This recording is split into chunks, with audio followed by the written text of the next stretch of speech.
Alors, on m'a demandé si c'était possible de nettoyer un lieu avec la transe. Oui, avec les transes qui engagent le corps et le mouvement. Je parle dans plusieurs vidéos du fait que quand on est en transe, on devient comme un moteur, comme un générateur d'énergie. Et pour moi, on peut nettoyer un lieu avec cette énergie justement qui se déploie. On peut le faire seul ou même à plusieurs. Et à plusieurs, cette énergie est décuplée. Et c'est une énergie de joie, d'amour. Quand je parle de joie et d'amour, ça fait un peu cucul la praline, mais c'est vraiment en termes d'énergie pure. Ça, c'est des super hautes vibrations qui peuvent vraiment aider à nettoyer un lieu.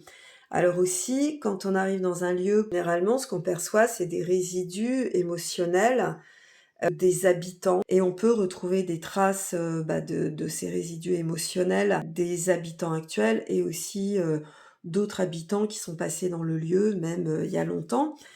Et la transe, l'état de transe aide à aller capter justement ces résidus émotionnels qui peuvent perturber le lieu.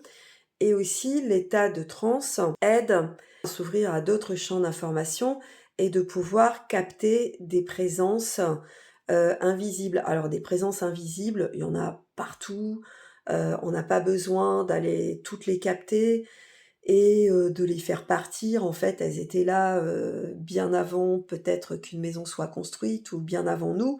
On va pas instaurer une guerre de territoire entre, entre le monde invisible et nous, il y en a déjà bien assez, dans le monde tangible, on va dire.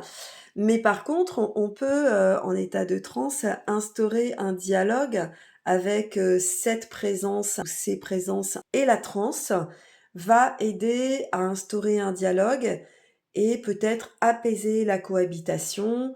Pour résumer, donc ce dialogue-là qui peut être ouvert grâce à l'état de transe et surtout rien que par l'énergie que génèrent des corps en transe, on peut obtenir ce qu'on appelle des nettoyages de lieux